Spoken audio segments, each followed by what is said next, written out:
결론부터 말씀드리면 이제 설계도는 유전, 이제 완성은 환경이라고 제가 이제 문구를 만들어 봤어요. 잠재를 가지고 있는 유전자를 가지고 태어났을 텐데 어떤 환경에서 자라느냐에 따라서 그 유전력이 끝까지 발휘가 되느냐. 많은 부모님께서 이제 키 유전을 컨트롤 C, 컨트롤 V 정도로 생각하시는 경우들이 조금 생각보다 많은 것 같아요. 네. 결론은 부모 자식 간의 키 닮음은 절대적이지 않습니다. 이 부모 중간 키는 예상 키 윤곽일 뿐이고 위아래 10cm 안팎이 이제 오차가 있고, 그래서 클리닉에 오시는 경우는 이 10cm 플러스 안팎의 오차의 범위를 줄이기 위해서 이제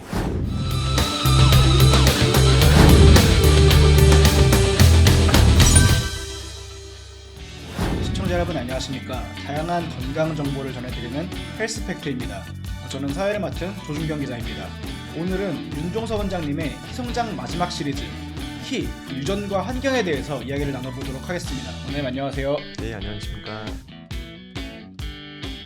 이제 원장님 그 키 성장에 대해서 이제 부모 키가 곧 아이의 키다 그런 얘기들 많이 하잖아요. 네. 그래서 뭐 아이들이 뭐 유전에 대해서 되게 신경을 쓰고 네. 뭐 내가 키가 안 컸으면 엄마 탓, 아빠 탓 그런 얘기도 하거든요. 네. 저 같은 경우는 저희 아버지보다 작아요. 그러니까 어떤 앞서 방송하신 그런 환경적 영향을 제가 받았던 것 같아요. 네. 그런 거에 대해서 오늘 소개를 해주실 텐데 이 키 성장과 유전에 대해서 좀 상관관계를 설명해 주셨으면 좋겠습니다. 아, 네, 알겠습니다. 많은 부모님께서 이제 부모님 키랑 이제 자녀 키를 많이 연관짓는 경우들이 많긴 합니다. 우리가 뭐 상식적으로 보면, 실생활에서 보면 이제 부모님이 크신 분들 자녀를 보면 대부분 큰 경향도 있고, 또 부모님이 작으실 때는 그 자녀분들이 좀 작은 경향을 띠는 경우도 있기 때문에 우리가 그렇게 이제 많이 생각을 하고 있습니다. 또 그리고 우리가 이제 뭐 매스컴이나 다른 여러 매체에서 접하셨을 텐데 키를 형성하는 것은 유전이 뭐 80, 뭐 환경이 20%라는 얘기도 많이 듣다 보니까 유전이 중요하구나라는 거는 이미 많은 부모님들께서 잘 알고 계시긴 할 겁니다. 하지만 근데 조금 더 디테일하게 좀 들어가서 좀 우리가 개념들을 조금 더 정확히 알 필요가 있어서 제가 좀 여러 가지 자료들을 좀 준비해 봤거든요. 네. 제 제목을 보시면 오늘은 뭐 키, 유전일까, 이제 환경일까. 결론부터 말씀드리면 이제 설계도는 유전, 이제 완성은 환경이라고 제가 이제 문구를 만들어 봤어요. 네. 그러면 다 하나씩 한번 살펴보도록 하겠습니다. 요 그래프를 보면 이제 우리가 유전율이라는 용어에 대해서 조금 알 필요가 있어요. 이제 옆에 원형 그래프 보시면 이제 유전율 80%, 환경 20%, 요거는 많이 들어보셨을 텐데 유전율이란 이제 무엇일까요? 전체 이제 키 성장 그 비율에서 네. 유전이 차지하는 비중을 얘기하는 거겠죠? 맞습니다. 그래서 이 유전율 80%라는 건 어디서 나왔냐면 이제 쌍둥이 키 비교를 이제 해봤어요. 네. 쌍둥이도 일란성 쌍둥이가 있고 이란성 쌍둥이가 있을 텐데, 일란성 쌍둥이는 유전자가 100% 동일 이제 유전 설계도를 가지고 있는 거고, 네. 이란성 쌍둥이는 이제 유전을 한 50% 절반 정도만 공유한 어떻게 보면 다른 이겠죠. 이 두 쌍둥이를 가지고 키 유사도를 비교해서 우리가 이제 유전자가 키에 미치는 영향을 분석했더니 이제 80에서 90%가 키를 형성하는 데 있어서 유전의 영향이 그렇게 크는구나라는 거를 이 쌍둥이 연구를 통해서 나온 겁니다. 그래서 제가 비율을 조금 더 쉽게 하기 위해서 건물을 조금 제가 이제 사진을 갖고 왔는데, 기자님 보시기에 이 건물들이 높이가 되게 다양하잖아요. 네, 맞습니다. 그 다양할 수밖에 없었던 가장 근본적인 이유가 뭐라고 생각하십니까? 용적률 문제가 있을까요? 일단은 그것도 있겠지만 결국에는 이제 건물을 짓기 전에 우리가 설계도를 완성하고 건물을 짓지 않습니까? 네. 건물마다 이제 그렇게 지어질 수밖에 없는 설계도를 모든 건물들을 다 가지고 있긴 합니다. 하지만 똑같은 설계도를 갖는다 하더라도 오른쪽 건물을 보면 모양은 같지만 높이가 조금 다르죠. 뭐 극단적인 비유일 수도 있지만 이제 예를 들면 뭐 건물을 시공을 하다가 재료가 너무 부족해서 다 미처 올리지 못하는 경우도 있을 수 있고, 네. 또 공사 기간을 너무 짧게 이제 줄여버리는 바람에 모두 다 짓지 못하고 건물을 완성하는 경우에는 이제 똑같은 설계도를 갖는다 하더라도 이렇게 건물의 높이가 차이가 있을 수 있겠죠. 키도 마찬가지라고 저는 생각합니다. 네. 처음부터는 아이가 클 수 있는 잠재를 가지고 있는 유전자를 가지고 태어났을 텐데 어떤 환경에서 자라느냐에 따라서 그 이제 잠재력이 끝까지 발휘가 되느냐 못하느냐 그렇게 나눠지는 것 같긴 합니다. 네. 그래서 이제 유전율은 개인 예측 확률이 아닙니다. 이제 집단 내 키 다양성에 기여하는 확률이라고 생각하시면 좋을 것 같습니다. 네. 강조하고 싶은 거는 키 유전은 단순한 복사일까? 그래서 많은 부모님께서 이제 키 유전을 컨트롤 C, 컨트롤 V 정도로 생각하시는 경우들이 조금 생각보다 많은 것 같아요. 네. 그래서 부모님이 크면 당연히 자녀분들도 클 확률이 높겠지만 우리가 그 유전율이 여기서 이제 적용되는 게 아니라 그 유전율은 일란성 쌍둥이를 대상으로 만든 이제 그 결과값이고 네. 그 연구에서는 부모랑 자식 간의 그 상관관계를 연구한 논문은 아니었었거든요. 그래서 유전율 80%는 부모 키 복사율 80%가 아니다라는 거를 먼저 말씀드리고 싶기는 합니다. 보통 부모님이라고 하면은 네. 아버지와 어머니 두 사람이 또 키가 다르잖아요. 네, 네, 맞습니다. 그 부분에 대한 설명을 좀 해주시면 좋을 것 같습니다. 네. 그래서 우리가 이제 아이 키는 어떻게 보면 유전의 하나의 표현형의 가장 이제 뭐랄까 연구하기 좋은 이제 표현형이라고 할 수가 있는데 예전부터 부모 자식 간의 키 닮음에 대해서 연구들은 많이 되어 왔습니다. 네. 근데 결론은 부모 자식 간의 키 닮음은 절대적이지 않습니다. 제가 여기 그래프에 보여드렸다시피 부모 중간 키랑 이제 자녀 키를 가지고 우리가 연구를 많이 하긴 하거든요. 네. 평균 상관 개수를 보면 0.6이라는 이제 통계 수치가 있긴 합니다. 원장님, 네. 부모 중간 키라는 게 뭐죠? 부모님 두 분의 키를 더한 다음에 2로 나눈 건가요? 아, 네. 이제 부모 중간 키는 이제 공식을 살펴보면 남자랑 여자랑 조금 달라요. 네. 이제 부모님, 즉 아버님이랑 어머니 키를 더해서 13cm를 더한 다음에 2로 나눈 게 남아의 이제 네. 부모 중간 키고요. 여아는 반대로 마이너스 13cm를 이제 뺀 다음에 이제 구하는 공식이 있기는 합니다. 네. 요 부모 중간 키가 되게 단순해 보여도 지금까지 오랜 이제 의학 역사 동안에 이 부모 중간 키만큼 아이의 키를 풍부하게 설명할 수 있는 아직 모델은 발견되지가 아직 않았더라고요. 이 부모 중간 키는 1886년도부터 개념이 이제 도입되었고 굉장히 오래된 맞습니다. 개념이네요. 예, 이때 이제 프란시스 갈턴이라는 이제 통계학자인데 이분이 많이 이런 거에 관심이 있었더라고요. 그래서 이 공식이 처음에 만들어지고 다듬어진 다음에 1970년대 이 공식이 만들어졌고 그 뒤로도 여러 가지 공식이 만들어졌지만 이렇게 간단하면서 설명력이 좋은 공식은 아직까지는 없기 때문에 지금까지 이 공식을 많이 쓰고 있는 거긴 합니다. 네. 아마 부모님들께서는 이제 많이 이게 성장에 관심이 있는 부모님께서는 이 공식에 조금 많이 친숙하시지 않을까 싶기는 합니다. 그래서 이 부모 중간키랑 이 자녀 키 상관계수가 0.6이라는 거는 즉 상관계수가 1이면 그냥 절대적으로 닮는다고 생각하시면 되고 1이 100%란 말씀이시고 퍼센트라고 하기는 네. 좀 그렇지만 그냥 어떻게 쉽게 설명하면 1이라는 거는 절대적으로 그냥 네. 이제 따라가겠다라는 뜻인데 0.6 좀 낮아 보이긴 하지만 통계적으로 0.6도 낮은 건 아니긴 합니다. 0.6 정도면 이 부모 중간 키를 쓸만은 하겠다라는 수치기는 하거든요. 하지만 네. 1이 아니죠. 그래서 일단 부모 중간 키는 아이 키 윤곽이 40% 정도만 설명하는 것 같아요. 연구를 이제 해다 보면. 그래서 이게 또 무슨 말이냐? 이제 또 궁금하실 수 있어요. 이해가 안 되실 수도 있고. 생각보다 퍼센티지가 낮은데요. 그쵸. 네, 40%면 뭐야? 이거밖에 예측이 안 돼? 의학이 그렇게 발전하고 과학이 그렇게 발전했는데 이렇게밖에 예측이 안 되라고 분명히 이제 그렇게 생각할 수도 있어요. 네. 그래서 제가 그거를 어떻게 이제 설명할까 고민하다가 이 빙산을 한번 가지고 왔습니다. 우리가 빙산의 일각이라는 얘기를 많이 하잖아요. 자, 이 빙산을 보시면 우리가 밑에 그 수면의 안에 있는 크기를 모르지만 대략 우리가 첫 번째 빙산이 조금 더 클 가능성이 높고 두 번째는 그다음 세 번째는 제일 크기가 작겠구나라고 우리가 유추는 좀 해볼 수 있겠죠. 네. 이거를 이제 이렇게 한번 비교해 보겠습니다. 세 가족이 있어요. 왼쪽은 이제 첫 번째 가족은 평균 키보다 크신 부모님들이고 네. 두 번째 가족은 평균 키를 가지고 있는 부모님들, 세 번째는 평균 키보다 좀 작은 이제 부모님들이죠. 이 부모님들에 태어난 아이들은 대체적으로 이 키가 서로 조금 다를 거라고 우리는 추정합니다. 네. 왼쪽 집안의 이제 아이가 그래도 가장 클 확률이 높고 남자애들을 이제 제가 비유를 해봤어요. 그래서 위에 아이 옆에 있는 숫자는 부모 중간 키를 제가 계산해서 써놓은 겁니다. 네. 당연히 첫 번째 아이가 크고 두 번째 자녀는 조금 더 작을 수 있고 세 번째 자녀는 조금 더 작을 수 있겠죠. 근데 과연 실제는 그럴지 볼까요? 막상 들여다보면 첫 번째 빙산은 높이가 제일 높죠. 네. 근데 두 번째는 좀 반전이 있어요. 생각보다 좀 짧고 세 번째 이제 빙산은 생각보다 두 번째보다 조금 높아 보이긴 합니다. 네.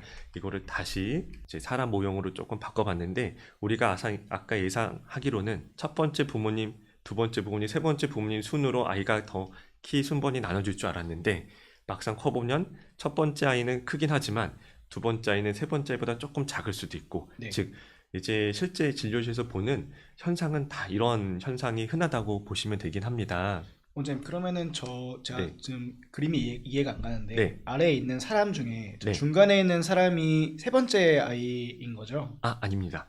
첫 번째 이제 우리가 이제 부모님 중간키가 179인데 네. 이 아이는 이제 막상 어른까지 돼보니 177cm였다는 거고 이제 두 번째는 우리가 부모 중간키가 175cm니까 그 정도는 크겠지라고 생각할 수 있는데 막상 커보니 170cm였다는 거예요. 아, 그러니까 이게 그 first, third가 네, 그 이제 순서. 아까 그 순서를 말씀하신 게 아니라 그쵸. 이 이제 키 그걸 순번. 말씀하시는 거구나. 그쵸. 예. 네, 키 순번이 요렇게 바뀌어질 수도 있겠다. 즉 부모 중간키가 절대적인 이제 예측키가 될 수는 없지만 네.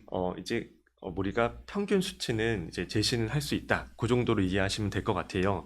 이제 이 그림을 보면 똑같은 이제 부모님 밑에서 태어나면 당연히 처음에 예측할 수 있는 빙산이 이제 일각의 높이는 비슷할 수밖에 없긴 합니다. 네. 하지만 이 삼형제가 태어난다 하더라도 키가 다 똑같지 않으면 우리가 흔히 이제 관찰이 되고 있잖아요.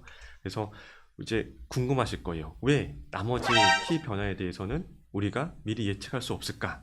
이제 우리가 아무리 이제 유전자에 대해서 많이 연구를 했지만 이미 만여 가지 이상의 유전자의 변이에 대해서 우리가 확인을 했어요. 근데 문제는 우리가 각각의 유전자에 대해서 기능을 아직 충분히 모릅니다. 네. 그런 상태에서 그 수많은 유전자의 조합을 이 결과가 어떻게 될지 예측은 불가능하겠죠. 그리고 아직도 모르는 미지 유전자들이 당연히 있을 것이고 또 환경적 요인 뭐 이제 궁핍하거나 또 예를 들면 성조수증 같은 질병이 키 성장에 방해하는 질병이 또 동반이 됐을 때 이 나머지 수면 밑을 이제 환경이 바뀌어질 수 있는 거죠. 네. 이제 흥미로운 사실 또 하나를 가지고 왔는데 평균 의로의 획이라는 이제 용어가 있어요.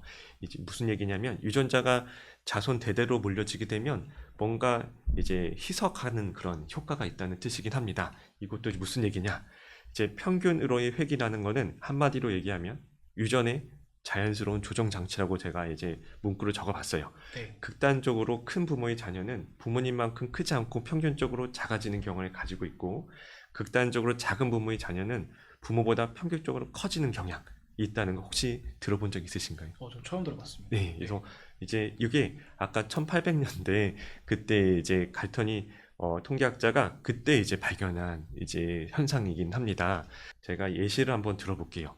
첫 번째 집안 한 가족은 이제 조금 평균보다 작은 부모고 두 번째 가족은 평균보다 큰 이제 가족이 있는데 이 두 분 사이에서 태어난 아들을 보면 이제 첫 번째 집안에 태어난 이제 아들은 부모님보다 살짝 커서 평균 키에 좀 근접해 보이고 이제 두 번째 가족에서 태어난 아들은 부모님보다 아버님보다 조금 작아 보이지만 그래도 평균 키보다 조금 큰 그래서 결국 두 집안은 이제 결국 평균 키로 좀 수렴하는 양상을 보이는 경우들이 이제 좀 많은 편으로 이제 알려져 있기는 합니다. 원장님 그런데 그 이제 도널드 트럼프 대통령을 보면은 네, 그 아들 있잖아요. 그 가장 어린 아들 네, 키가 엄청나게 크잖아요. 그쵸. 예. 뉴스에서 봤습니다. 그런 경우는 이제 트럼프 대통령도 키가 굉장히 큰 편인데 네, 그 아들도 굉장히 크게 나왔으면은 네. 저 어떤 평균으로의 회귀가 저 법칙이 작용이 안 한 걸로 볼 수 있을까요? 예. 그러니까 통계라는 거는 항상 절대적인 건 아니고요. 방향성이라고 생각하시면 네. 돼요. 항상 변수는 있죠. 그래서 이 그래프를 제가 또 하나 준비했는데 부모 중간 키는 이제 통계적 평균선이라고 제가 이제 뭐랄까 제목을 달아놨는데 그래프를 보시면 가로축은 부모 중간 키가 적혀 있고 세로축은 자녀 성인 키가 적혀 있어요. 자, 몇 가지 예시를 볼 텐데 부모 중간 키가 165일 때 자녀의 이제 성인 키가 어떤가요?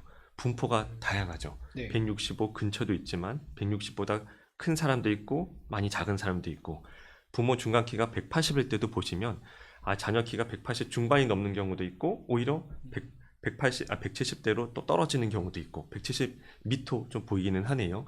결국에는 이제 이렇게 다양한 분포를 가지고 이제 아이들은 크고 부모 중간 키는 당연히 그 분포의 그냥 통계적 평균선이라고 생각하시면 돼요. 그래서 제가 강조하는 건 뭐냐면 플러스 마이너스 10cm 정도의 오차 범위가 항상 있습니다. 네. 그래서 부모님 중간 키보다 10cm 이상 더 커질 수 있고 부모님 중간 키보다 10cm 더 작아 보이는 경우도 있어요. 그래서 근데 이제 이거를 보통 부모님들은 처음 듣다 보니까 제가 진료실에서 아무리 설명을 해도 이해하시기가 좀 힘들 것 같아요. 하지만 이 그림을 보면 조금 더 이해가 잘 되지 않을까 싶긴 합니다.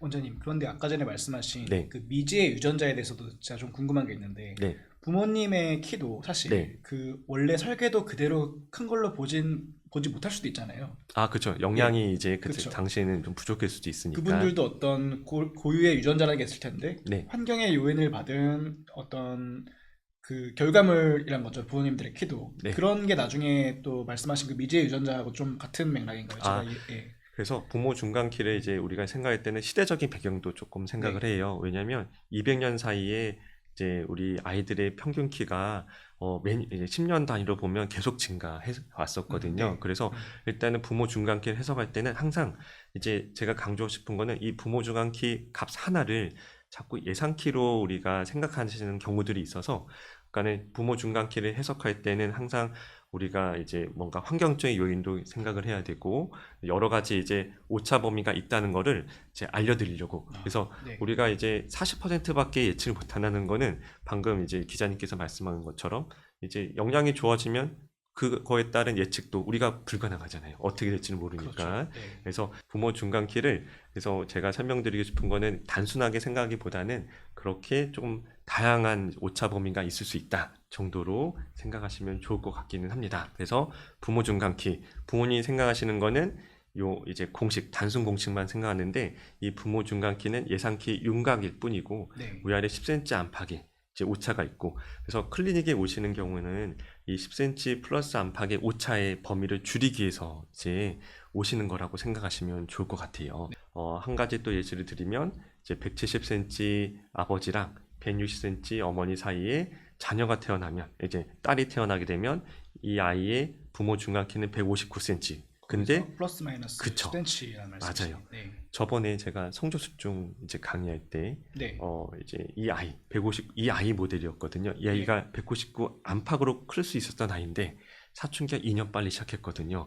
그 아이는 성장판이 일찍 다쳤죠. 그래서 네. 150이 되지 못했죠. 그러니까 결국에는 부모 중간 키 하나만 우리가 이렇게 생각하고 아이를 이제 단순하게 이렇게 크겠지라고 생각하는 거는 큰 오산이 이제 될 수도 있다라는 것을 제가 조금 알려드리고자 합니다. 그러니까 원래는 그 설계도가 네. 그 159cm 플러스 마이너스 10cm로 되어 있었는데 네, 환경 요인으로 인해서 149cm가 됐다는 말씀이시죠. 그쵸. 네. 건물로 치면 공사 기간이 2년 단축된 거죠. 그러니 이제 충분히 건물을 못 올리고 시공을 완성했으니 작아질 수밖에 없는 상황이긴 합니다. 강조 드리고 싶은 것 중에 하나가 맨 처음에 살이 키로 가지 않는다라는 얘기를 말씀드렸잖아요. 이제 두 가지 예시를 갖고 왔어요. 이제 둘 다 키는 조금 작으면서도 몸무게는 매우 마른 보통 부모님들이 많이 걱정할 수밖에 없는 케이스이긴 합니다. 이 아이 운명 이제 부모님 중간 키를 계산해 보면 170 한 초반 정도 되긴 합니다. 이제 2, 3cm 정도 됐었는데 이 아이는 이제 보자 5학년 때 이제 진료실에 내원했어요.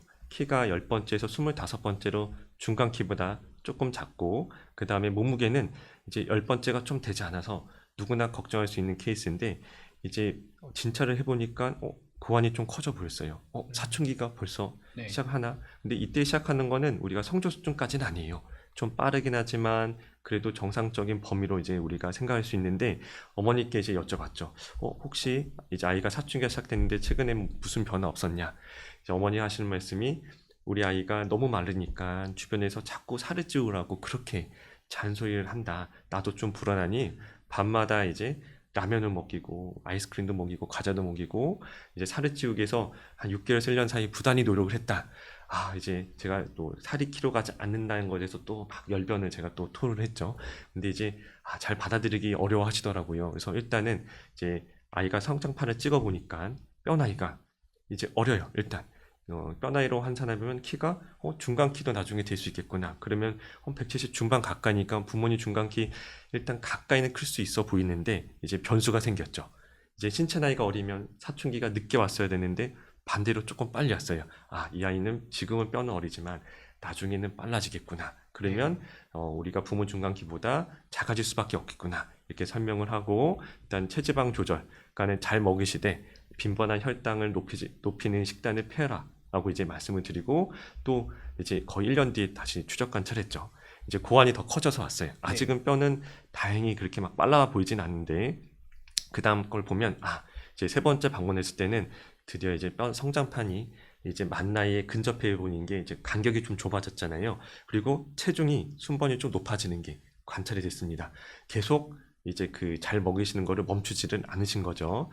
네 번째 왔을 때는 이제 비로소 성장판 나이가 이제 만 나이를 앞질렀습니다. 성장판 나이로 봤을 때 키 순번은 170 밑으로 이제 내려간 게 이제 보이기는 합니다. 네. 살은 더 찌고 왔죠. 처음에 10번째가 안 됐던 체중이 지금 상대적으로 봤을 때 25번째 이상으로 이제 체중이 올라갔으니 얼만큼 많이 먹었는지 우리가 유추를 해볼 수 있습니다. 이 아이는 1년 뒤에 또 왔는데 그제 급성장을 또 하고 왔어요. 근데 이제 뼈는 1년 이상 이제 빨라지게 됐죠. 처음에 예상했던 결과가 나왔습니다.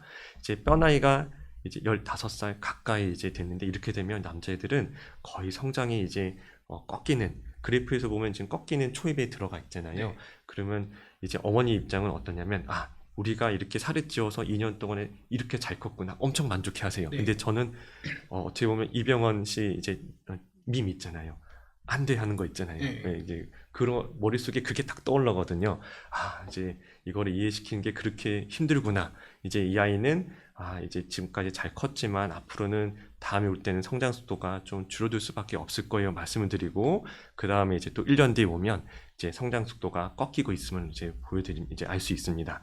이제 말씀드리죠. 이제는 급성장기가 지난 지 1년이 넘었고 앞으로 1년 정도 클 텐데 그때는 2cm 정도 클 수 있을지 이제 조금 불확실하다 하면 이제 또 어머니께서 하시는 말씀이 남자애들은 군대까지 가서 크다던데요. 이제 그렇게 또 말씀을 하세요. 아이가 군대까지 가서도 크려고 했으면 살을 찌우지 말았어야 되긴 합니다. 원래는 아이는 늦게까지 클 수 있는 네. 잠재력이 분명히 있었는데 환경적인 요인이 있어 결국 이 아이는 170이 못 넘습니다. 그래서 결국에 유전적 잠재력을 지키려면 살을 그러니까 잘 먹되 불필요한 체지방은 증가시키는 걸 막아야 되겠습니다. 부모님들이 네. 그 천천히 오래 커야 된다는 개념이 부족하니까 네. 또 빨리 크면은 기분이 좋잖아요. 그쵸. 그래서 잘 되고 있는구나라고 맞아요. 착각할 수도 있겠네요. 맞아요. 그래서 저도 입장 바꾸면 제가 이런 지식이 없었다면 지금 네. 당장 작은데 불안하죠.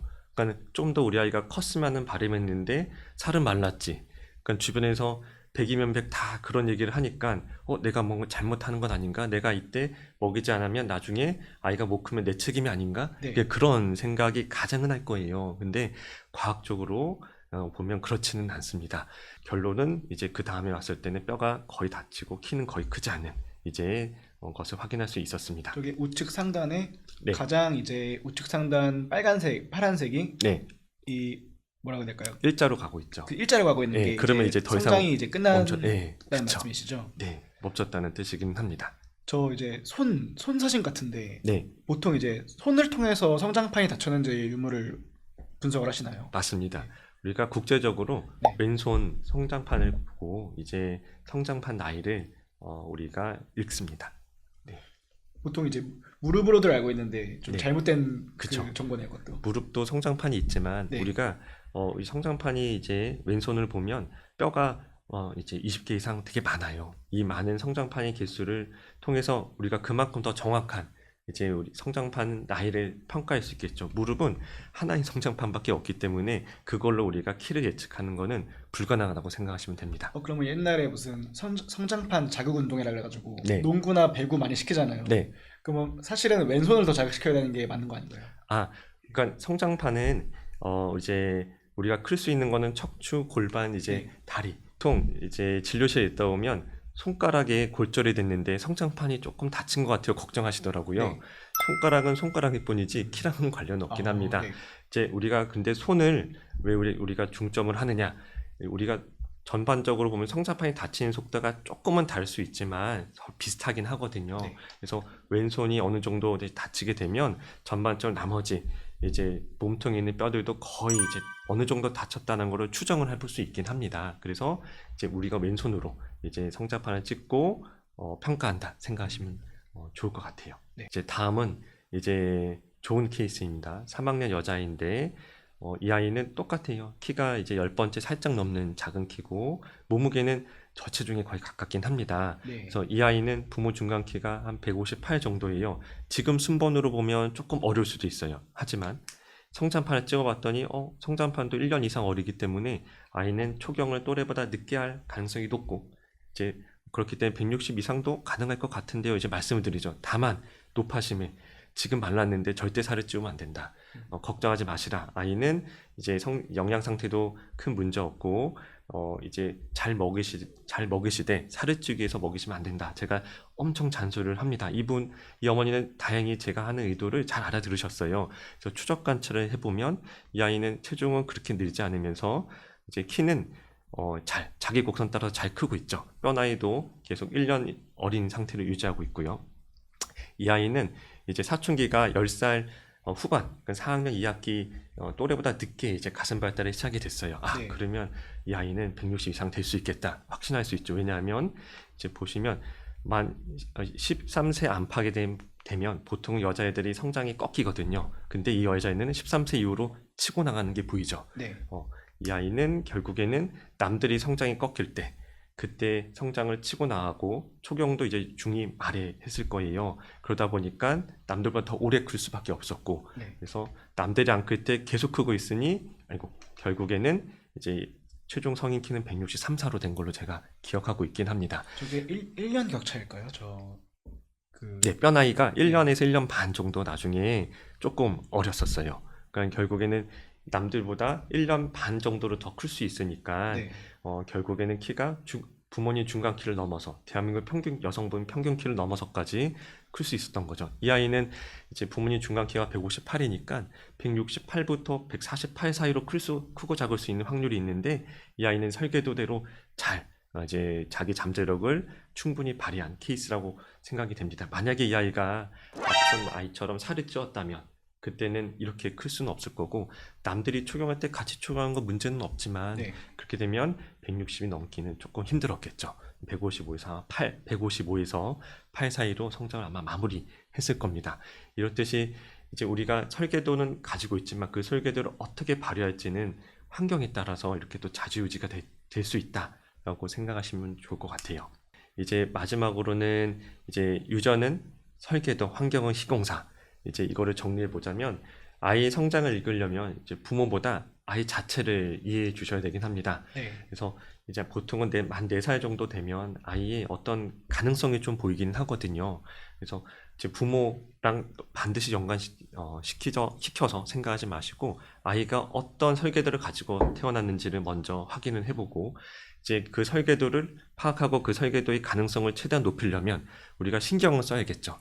일단은 오른쪽 보면 식단. 이렇게 자연 식단을 우리가 잘 먹고 살았으면 좋겠는데 지금은 이제 초가공식품 속에서 아이들이 살고 있잖아요. 그러다 보니까 체지방은 불필요하게 늘 수밖에 없고 수면도 중요한 건 다 알고 있어요. 하지만 제가 예전 영상에서 말씀드렸다시피 수면을 하는 가장 중요한 목적은 늦게 자면 체지방 비율이 높아집니다. 비만도가 높아지고 네. 그리고 또 운동도 매우 중요하겠죠. 운동을 하면 키가 큰다기보다는 운동에서 근육 발달과 체지방 증가를 감소시키고 또 운동을 해야지 심리적으로 우울함과 그런 것들이 줄어들어요.